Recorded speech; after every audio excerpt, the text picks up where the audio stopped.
Seigneur, nous savons que tu aimes sans mesure. Toi qui n'as pas refusé ton propre Fils, mais qui l'as livré pour sauver tous les hommes, aujourd'hui encore, montre-nous ton amour. Nous voulons suivre le Christ qui marche librement vers sa mort. Soutiens-nous comme tu l'as soutenu et sanctifie-nous dans le mystère de sa Pâque, lui qui règne pour les siècles des siècles. Amen. Frères et sœurs, le moment est venu pour nous de nous nourrir de la parole de Dieu et de tourner nos cœurs vers Dieu en nous convertissant. Le prophète Isaïe nous parle de la qualité de mort et de la souffrance de notre Seigneur Jésus, puisque c'est à cause de nos fautes qu'il a été broyé. Suivons-la attentivement dans sa lecture au chapitre 52, verset 13, puis chapitre 53, verset 12. Suivons attentivement.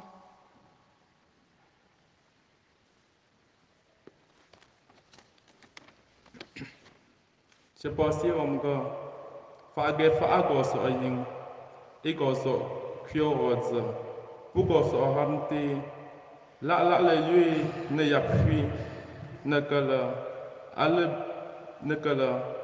ale be Seigneur de lam tu mie ye bo fom tu mojo fom fo goso tinye ze na nga fo gom no chewa nakala wap goso yo wo ye mo la fasin wap je wo ye mo la fa tu ba pa mo kwe nya wala gana tom te no ye pula yu'a si fa da ta yang ching gu bi wo ge fa si le kwe ze pa mo fa nu ta ba sa na su cha jim te yim ta nakala somola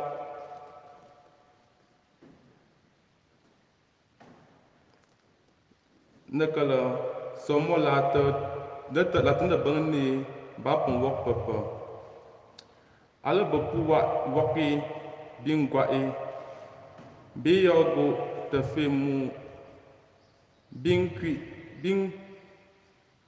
te ba ya chi vola ba shi pa ge ka pa bi pu a je fe sa pala wa e je pa wone pala na rap ne po ipa kwa pum ho mokpa royok pa ne pa wa shai som pa wa pa papa wa ke ga sine wa choi bapte de so kwe te bala nang dum na no to pum mokpa te pu choi dum na te pu po te somya ha fito bipa la vum de me a ping chem nam fing mia te paye gon yok pa we la ba wa ka chu ging te ke pa jujuya ba wala pa wa dia ye maja da ga se po la kwam no te pung gon yok pa we chute pula pa de jogo il a né de si il a nanga fue il est de kam pa mu ju ya pu kom na we ya pa kam ya pu kam nang nya pula reme sa e nang jui de wala nga na yeta pula tsope shwe dum ka la nu chupung mok dam nu chupung pop tia pula tangi chichap po chupung te si po yem gretse pa kitsu po te bal te bela hono bela twano u hol koe te no chiepung chiepo te pa ila de vok inung po na mo mok pa ego yo krenyes ego yo kienyi qui ego yo kienyi kin chezumia achem na si he ye na kong igosɔ chiam ne huwoe eyɔ ki enye zilɔ te dzɔ agɔ chiam ne go ye dzɔa gefa a ye be mo dengdenga tem xɔ te la'a igɔsɔ kɔmxɔ ma awo ya gre tem begɔsɔ le la'a he ye fu bin lem getso hem pu bia bi ne ke le ile le ne gre peng de ne te si te bin ne fu pule le ke mo tsopong po ba le begwa po bile kwa po mo tsopong la bin begin kam po tsopong tsang om tseposi.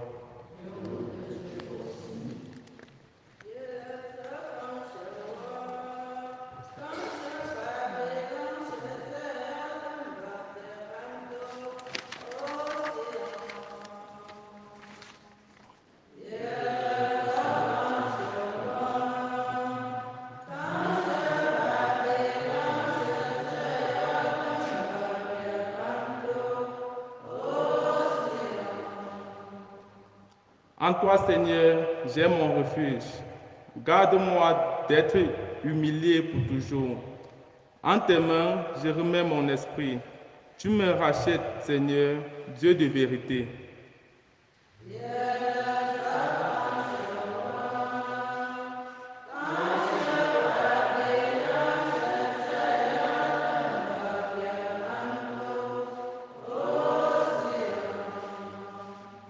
Je suis la risée de mes adversaires et même de mes voisins. Je fais peur à mes amis. S'ils me voient dans la rue, ils me fuient.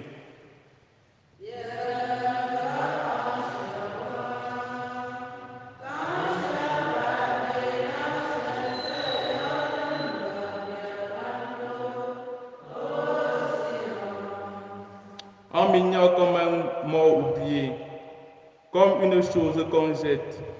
J'attends les calomnies de la foule. Ils s'accordent pour m'ôter la vie.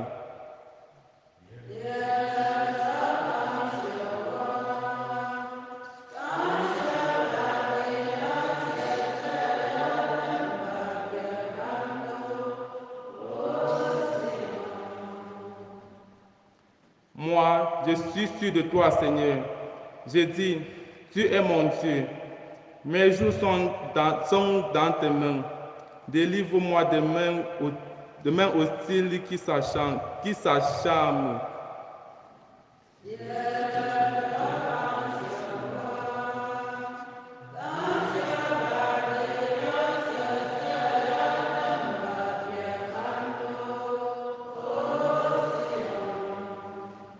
Sur ton serviteur, que s'illumine ta face.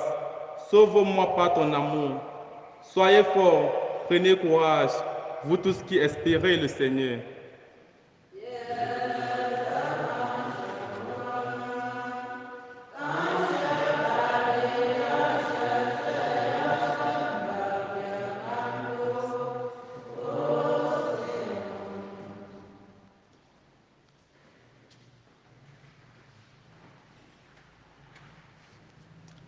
Le Seigneur a accepté de souffrir et de mourir pour nos péchés, car il a appris l'obéissance et il est devenu pour tous ceux qui lui obéissent la cause du salut éternel.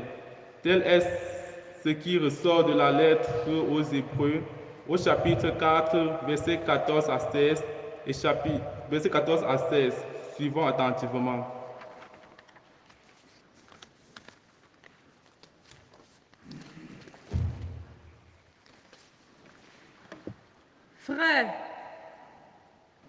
Frères, en Jésus, le Fils de Dieu, nous avons le grand prêtre par excellence, celui qui a pénétré au-delà des cieux. Tenons donc ferme l'affirmation de notre foi.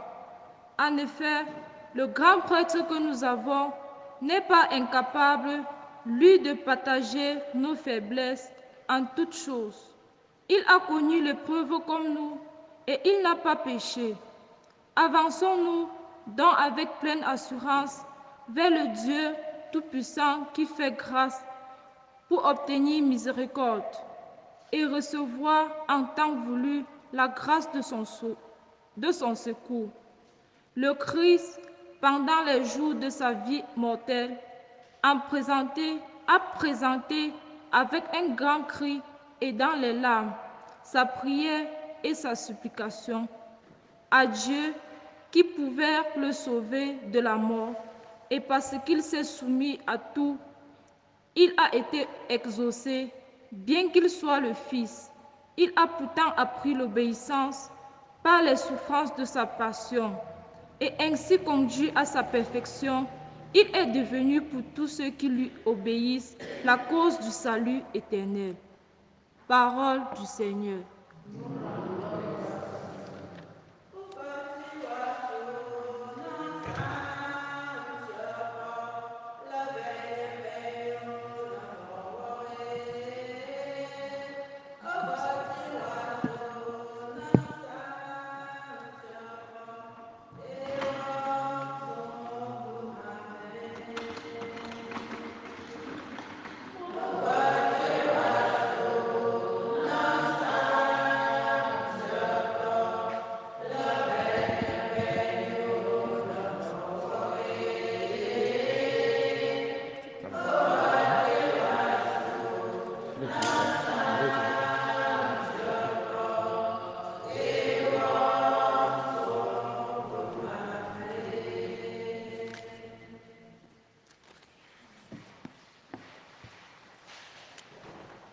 Écoutons, chers frères et sœurs en Christ, la passion de notre Seigneur Jésus-Christ selon Saint Jean.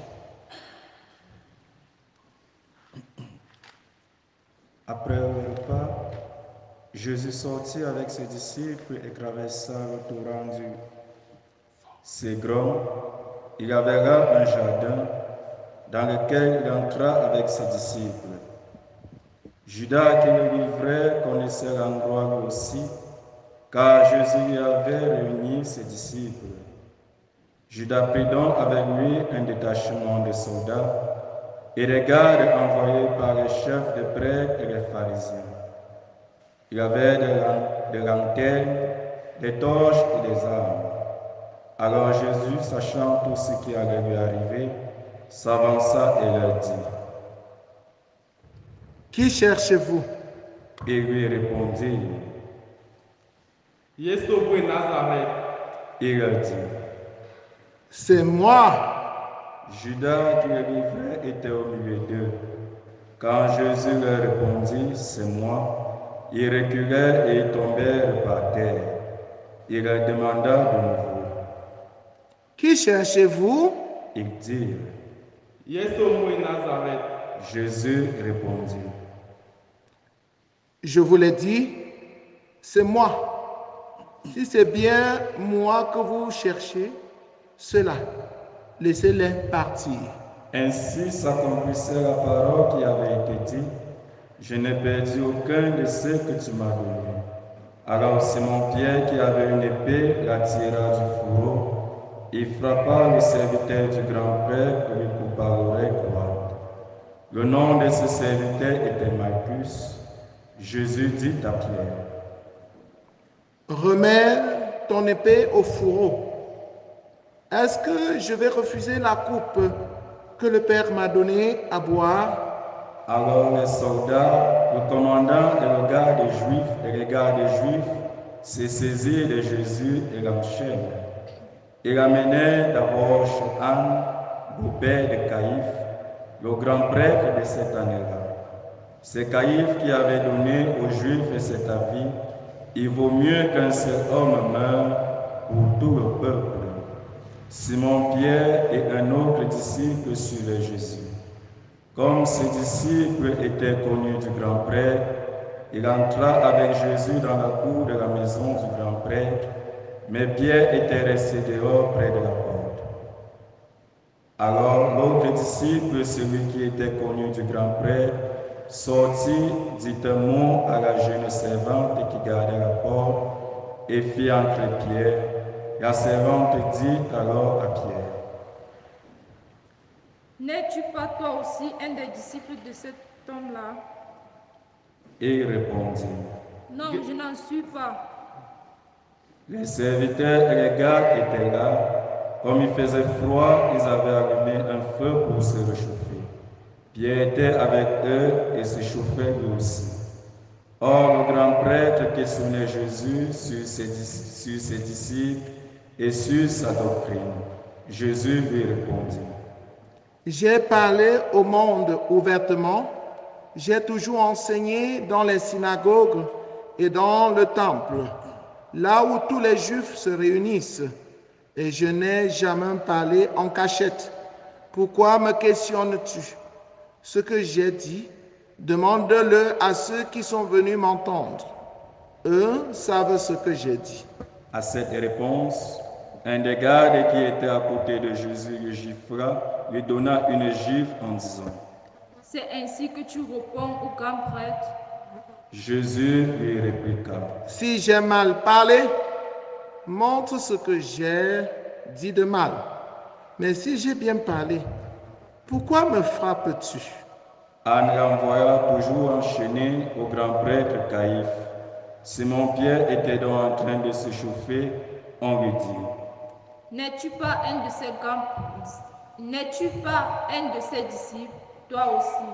et il répondit, Non, je n'en suis pas. un des serviteurs du grand prêtre, parent de celui à qui Pierre avait coupé l'oreille, insista.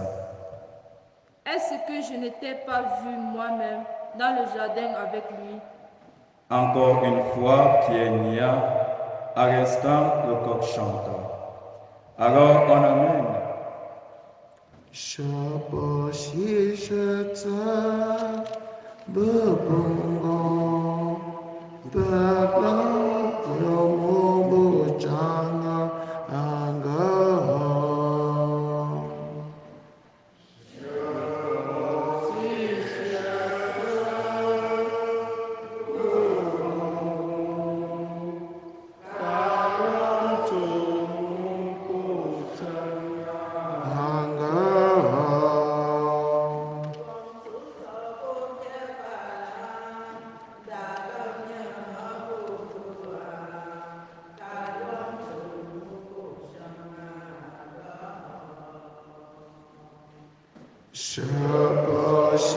Shaboshishata bubungo Kalam Chumo Janga Anga Alors on amène Jésus de chez Caïphe au palais du gouverneur. C'était le matin.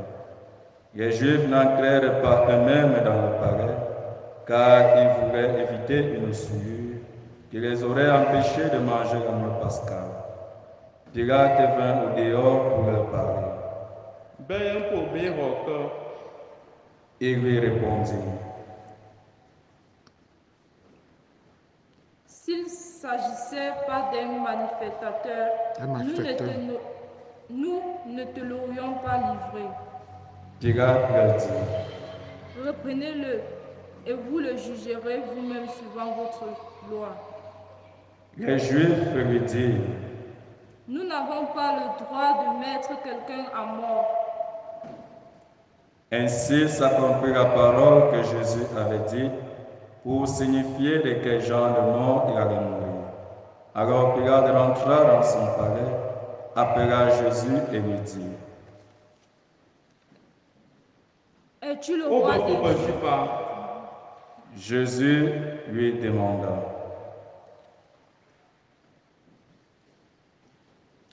dis-tu cela de toi-même ou bien parce que d'autres te l'ont dit? Pilate répondit,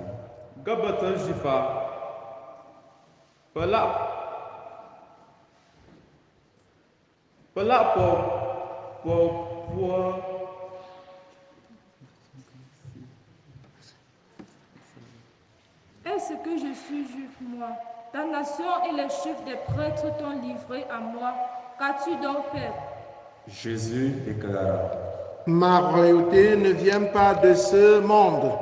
Si ma royauté venait de ce monde, j'aurais des gardes qui se serait battu pour que je ne sois pas livré aux Juifs.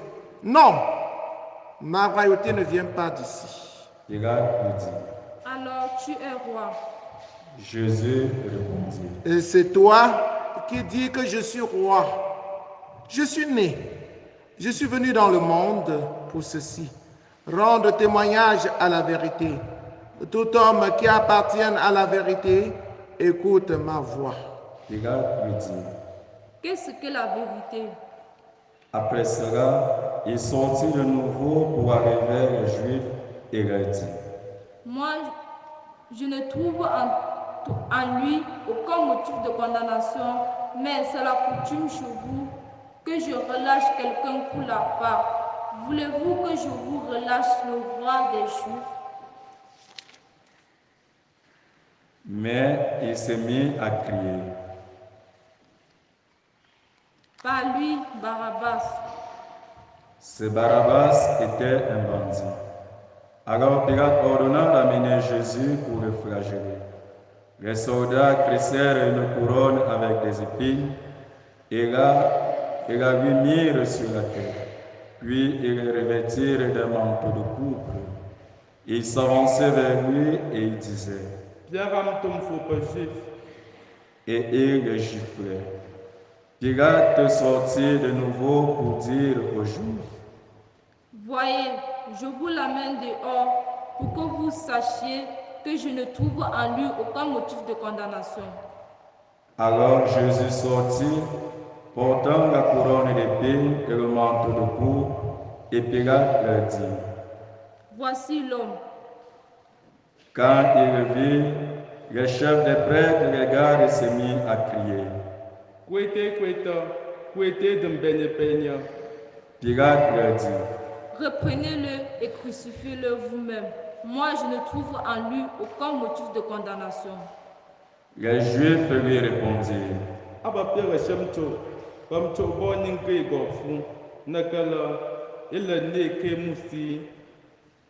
Quand Pilate entendit ces paroles, il redoubla de crainte. Il rentra dans son palais et dit à Jésus.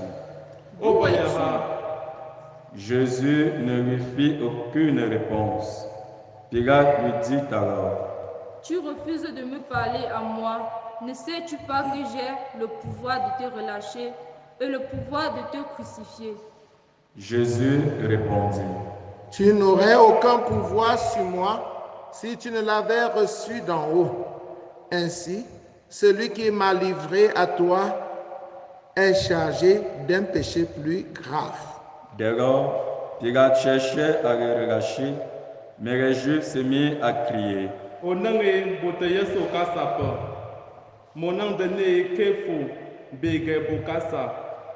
En entendant ces paroles, Pilate amena Jésus au dehors et le fit asseoir sur une estrade, à l'endroit qu'on appelle Garache, en hébreu Gabata.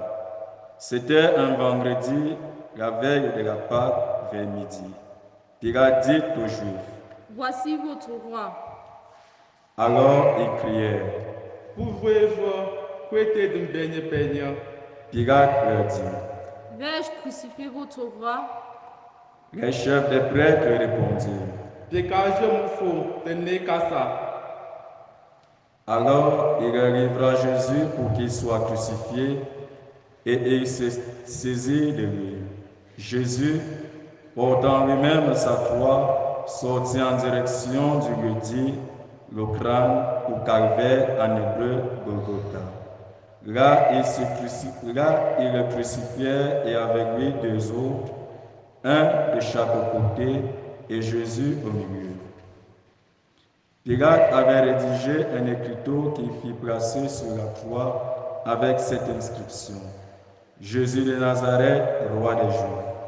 Comme on avait crucifié Jésus dans un endroit proche de la ville, beaucoup de Juifs lurent cet écriteau qui était libéré en hébreu, en latin et en grec. Alors les prêtres des Juifs dirent à Pilate,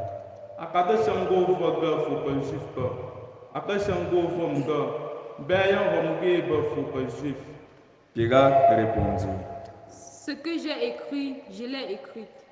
Quand les soldats eurent crucifié Jésus, ils prirent ses habits et se firent 4 parts, une pour chacun. Restait la tunique, c'était une tunique sans couture, tissée toute d'une pièce de haut en bas. Alors il se dit entre eux: Ne la déchirons pas, tirons au sort celui qui l'aura. Ainsi s'accomplit la parole de l'Écriture. Ils se sont partagés mes habits, ils ont tiré au sort mon vêtement. C'est bien ce que firent les soldats.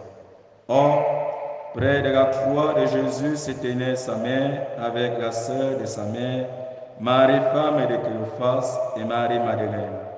Jésus, voyant sa mère et près d'elle le disciple qu'il aimait, dit à sa mère: Femme, voici ton fils. Puis il dit aux disciples: Voici ta mère. Et à partir de cette heure-là, le disciple l'a pris chez lui. Après cela, sachant que désormais toutes choses étaient accomplies, et pour que l'Écriture s'accomplisse jusqu'au bout, Jésus dit: J'ai soif. Il y avait là un récipient plein d'une boisson vinaigrée. On fixa donc une éponge remplie de ce vinaigre à une branche d'hysope et on rapprocha de sa bouche. Quand il eut pris le vinaigre, Jésus dit: Tout est accompli. Puis inclina la tête et remit l'esprit.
Comme c'était le vendredi, il ne fallait pas laisser les corps en croix durant le sabbat, d'autant plus que ce sabbat était le grand jour de la Pâque. Aussi les Juifs demandaient à Pilate qu'on enlève les corps après leur avoir brisé les jambes. Des soldats allaient donc briser les jambes du premier, puis du deuxième, des condamnés que l'on avait crucifiés avec Jésus. Quand ils arrivaient à celui-ci, voyant qu'il était déjà mort, ils ne lui brisèrent pas les jambes, mais un des soldats avec sa lance lui perça le côté. Et aussitôt, il en sortit du sang et de l'eau. Celui qui a vu rend témoignage, afin que vous croyiez vous aussi. Son témoignage est véridique, et le Seigneur sait qu'il dit vrai. Tout cela est arrivé afin que cette parole de l'Écriture s'accomplisse. Aucun de ces os ne sera brisé. Et un autre passage dit encore: ils lèveront les yeux vers celui qu'ils ont transpercé. Après cela, Joseph d'Arimathie, qui était disciple de Jésus, mais en secret par peur des Juifs, demanda à Pilate de pouvoir enlever le corps de Jésus. Et Pilate le permit. Joseph vint donc enlever le corps de Jésus. Nicodème, celui qui la première fois était venu trouver Jésus pendant la nuit, vint aussi. Il apportait un mélange de myrrhe et d'aloès, pesant environ 100 livres. Ils prirent le corps de Jésus et l'enveloppait d'un linceul et emploiera les aromates, selon la manière juive d'ensevelir les corps. Près du lieu où Jésus avait été crucifié, il y avait un jardin et dans ce jardin un tombeau neuf dans lequel on avait encore mis personne. Comme le soldat des Juifs avait commencé et que ce tombeau était proche, c'est là qu'ils déposèrent Jésus.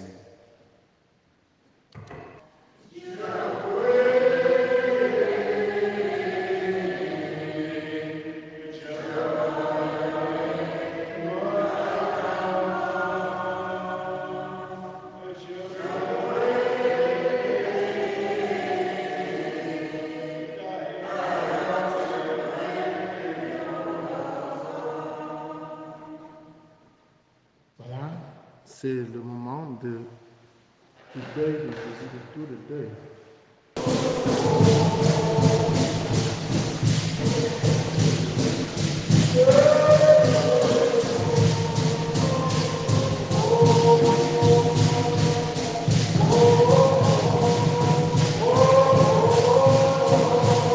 Le tour de deuil que nous venons de faire à la manière de chez nous, selon notre culture, voudrait nous introduire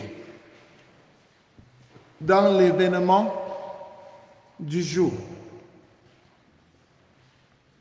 L'événement du jour, c'est la mort de Jésus. Nous venons de pleurer. Comme on pleure le deuil chez nous. Parce que c'est un événement qui touche chacun de nous. Jésus qui vient d'être tué, qui vient de mourir sur la croix,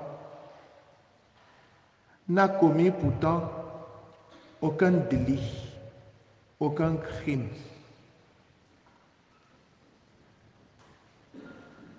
C'est pourtant notre Sauveur, celui qui est venu pour que nous ayons la vie et la vie en abondance. Parce qu'il a voulu nous arracher de la main de Satan, du péché. Il en a payé le prix. Il a donné sa vie. Lorsque nous méditons la passion de Jésus, chers frères et sœurs en Christ, nous pleurons. Nous pleurons d'abord pour l'injustice de ce monde. Le monde est injuste. Le monde est injuste. Parce que le monde tue les innocents, ceux qui n'ont rien fait. C'est ceux-là que le monde met en quarantaine, que c'est ceux-là que le monde persécute. C'est ceux-là que le monde écrase. Jésus n'a rien fait, sinon il n'a rien fait que le bien. Il n'a fait que de bien. Il a guéri les malades. Il a ressuscité les morts. Il a nourri la foule. Il a chassé les démons. Il n'a fait que le bien. Jésus n'a même jamais pensé faire le mal. Pourquoi le tue donc alors? Qui le tue? C'est ceux à qui il faisait le bien. Qui le renie? C'est ceux avec qui il marchait. Qui le vend? C'est celui qu'il a choisi pour être son ami, pour l'accompagner. L'injustice dans le monde.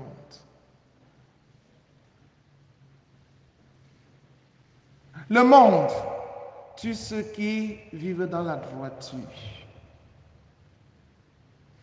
Le monde tue ceux qui disent la vérité. Parce que le monde préfère le mensonge à la vérité. Qui voulez-vous que je relâche? Le roi des Juifs, Jésus, ou bien Barabbas? Quelle a été la réponse de la foule? Barabbas, Barabbas, Barabbas. Barabbas, c'est un bandit, c'est un voleur, un malhonnête, un tricheur. Le monde préfère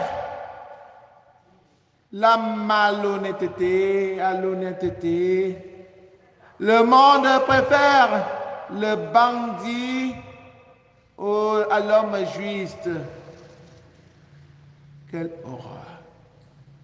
Nous devons pleurer. Quand tu te souviens que Jésus est ressuscité, tu n'as plus peur. Chrétien, tu as peur de quoi? De quoi as-tu peur, chrétien? Tu as peur alors que Jésus est là pour te ressusciter. Chrétien, de quoi as-tu peur? Sache que avec le Christ, tu ne dois plus avoir peur parce que Jésus a vaincu là. Oui, chers frères et sœurs en Christ, nous allons prier tout à l'heure pour tout le monde entier, pour toutes les catégories des hommes, même pour les musulmans, même pour ceux qui ne sont pas chrétiens,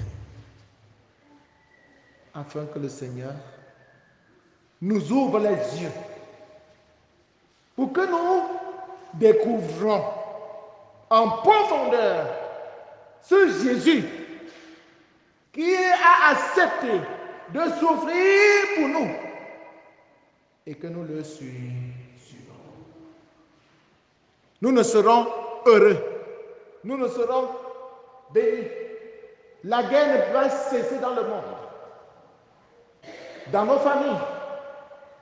Nous ne serons heureux dans notre cœur que si nous avons découvert profondément Jésus comme notre Sauveur et que nous acceptons de souffrir avec lui pour régner avec lui, de mourir avec lui pour ressusciter avec lui. Loué soit Jésus-Christ. Pour la Sainte Église, prions, frères bien-aimés, pour la Sainte Église de Dieu, que le Père Tout-Puissant lui donne la paix et l'unité, qu'il la protège dans tout l'univers et qu'il nous accorde une vie calme et paisible pour que nous rendons grâce à Dieu notre Père. Dieu éternel et tout-puissant, dans le Christ qui a révélé ta gloire à tous les peuples, protège l'œuvre de ton amour, afin que ton Église répandue par l'univers demeure inébranlable dans la foi, pour proclamer ton nom, par Jésus le Christ notre Seigneur.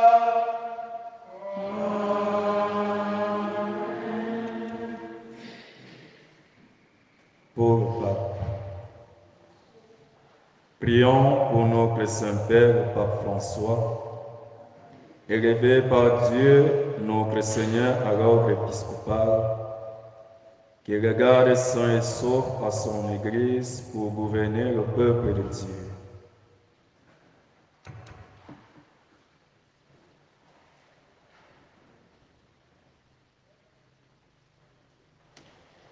Dieu éternel et tout-puissant, dont la sagesse organise toutes choses, daigne écouter notre prière.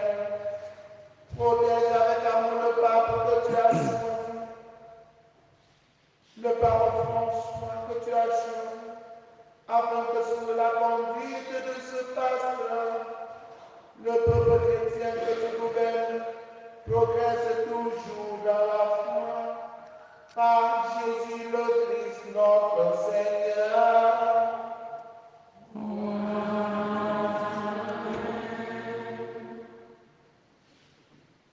Pour le clergé et le peuple fidèle. Prions pour notre évêque, Monseigneur Paul Lontiquenier, pour tous les évêques, les prêtres, les diacres, pour tous ceux qui remplissent les ministères dans l'Église et pour l'ensemble du peuple des croyants.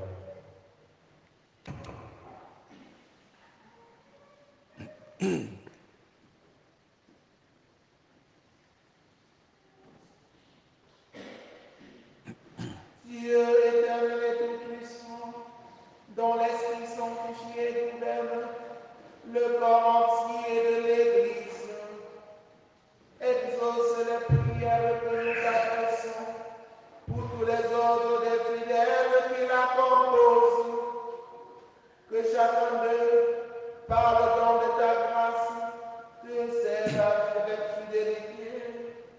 Par Jésus le Christ, notre Seigneur.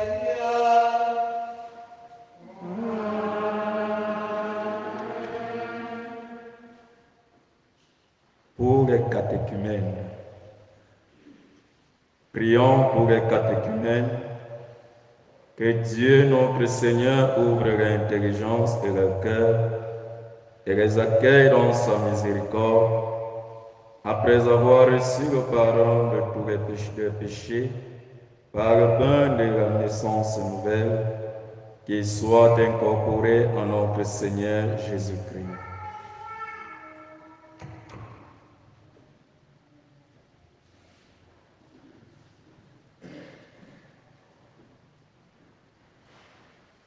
Dieu éternel et tout-puissant, toi qui assures toujours la fécondité de ton Église, en montant nos catéchumènes l'intelligence de la foi, qu'ils renaissent à la source du baptême et prennent place parmi tes enfants d'adoption. Par Jésus le Christ, notre Seigneur.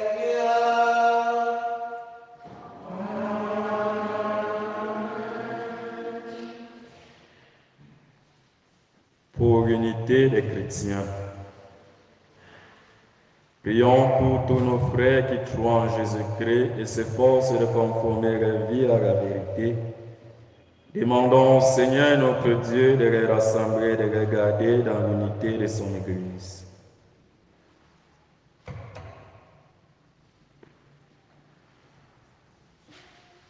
Dieu éternel et tout-puissant, toi qui rassembles ce qui est dispersé et qui fais l'unité de ce que tu rassembles, regarde avec nous amour l'Église de ton Fils. Nous te prions d'unir dans la totalité de la foi et par le lien de la charité, tous les hommes qu'un seul baptême a consacrés. Par Jésus le Christ, notre Seigneur.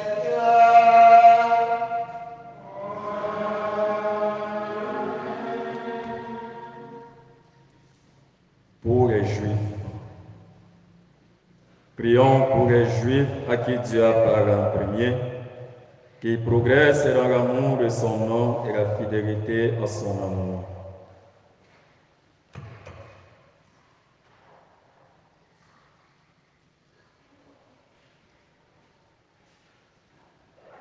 Dieu éternel et tout-puissant, toi qui as choisi Abraham et sa descendance pour en faire les fils de ta promesse, conduis dans la plénitude de la rédemption le premier peuple de l'Alliance, comme ton Église t'en supplie.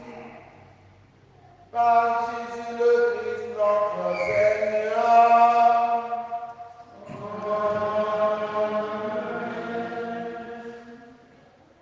Pour ceux qui ne croient pas en Jésus-Christ, prions pour ceux qui ne croient pas en Jésus-Christ, demandons qu'à la lumière de l'Esprit Saint, ils soient capables eux aussi de s'engager pleinement sur le chemin du salut.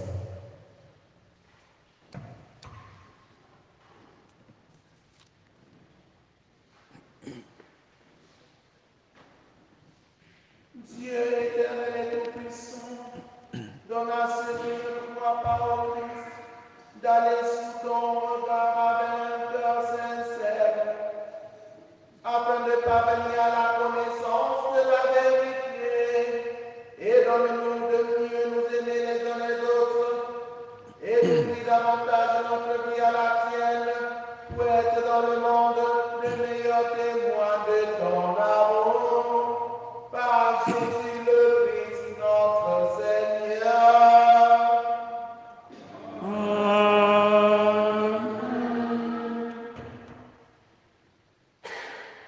Pour ceux qui ne croient pas en Dieu, prions pour ceux qui ne connaissent pas Dieu. Demandons qu'en obéissant à la conscience, ils parviennent à le reconnaître.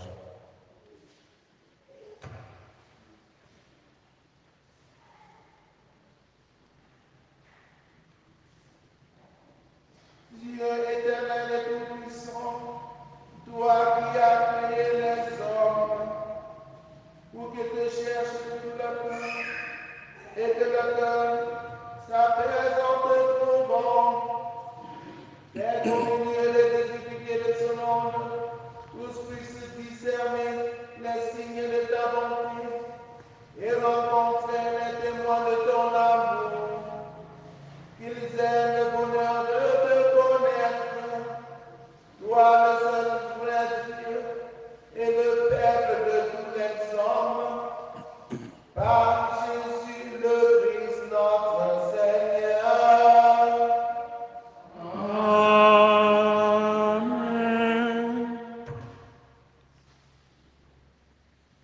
Pour les pouvoirs publics, prions pour les chefs d'État et tous les responsables des affaires publiques, que le Seigneur notre Dieu dirige l'esprit et le cœur selon sa volonté pour la paix et la liberté de tous.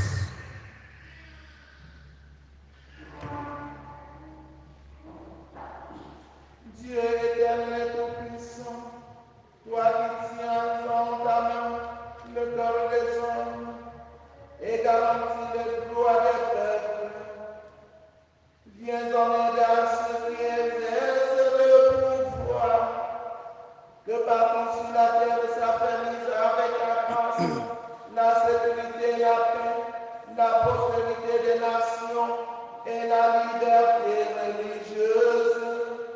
Par Jésus le Christ, notre Seigneur.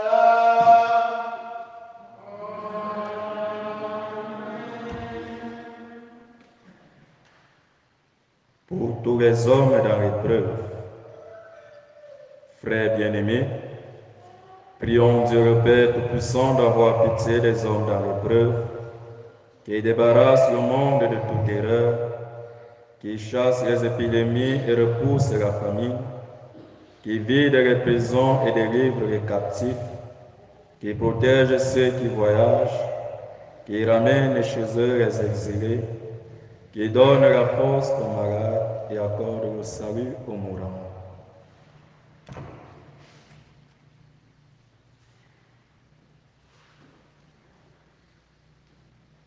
Dieu éternel et tout-puissant, consolation des affligés, force de ceux qui perdent, entends les prières des hommes qui t'appellent, quelle que soit la souffrance, qu'ils aient la joie de trouver dans la détresse le secours de ta miséricorde. Par Jésus le Christ, notre Seigneur.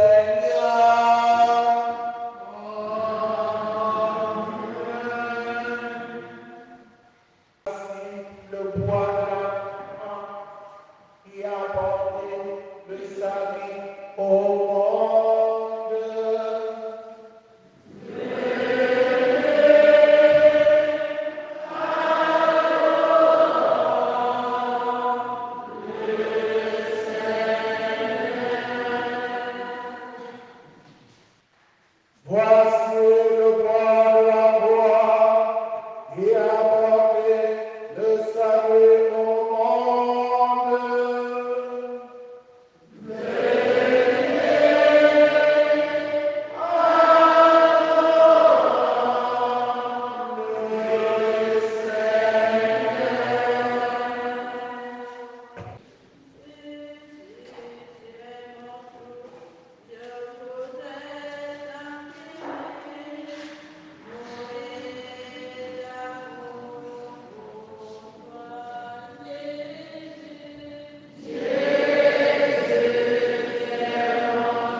Délivre-nous de tout mal, Seigneur, et donne la paix à notre temps. Soutenus par ta miséricorde, nous serons libérés de tout péché, à l'abri de toute épreuve. Nous qui attendons que se réalise cette bienheureuse espérance, l'avènement de Jésus-Christ, notre Sauveur.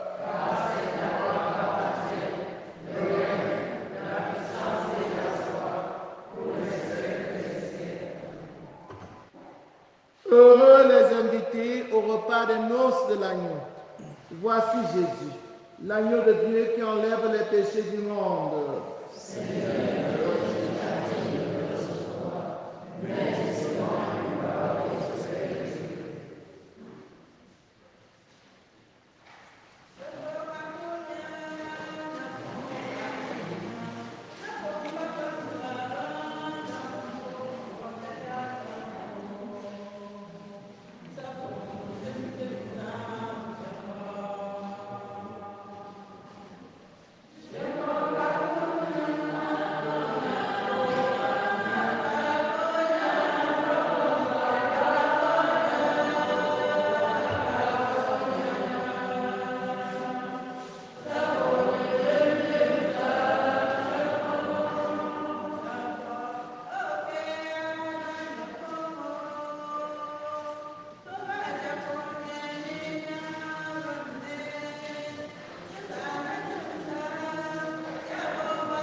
Prions le Seigneur.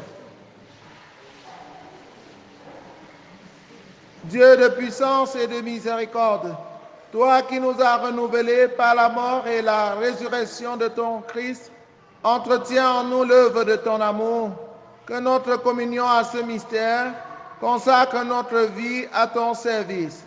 Par Jésus le Christ, notre Seigneur et notre Dieu, qui vit et règne avec le Père dans l'unité du Saint-Esprit, maintenant et pour les siècles des siècles. Que ta bénédiction, Seigneur, descende en abondance sur ton peuple qui a célébré la mort de ton Fils dans l'espérance de sa propre résurrection. Accorde-lui pardon et réconfort, augmente sa foi, assure son éternelle rédemption par Jésus le Christ, notre Seigneur. Amen.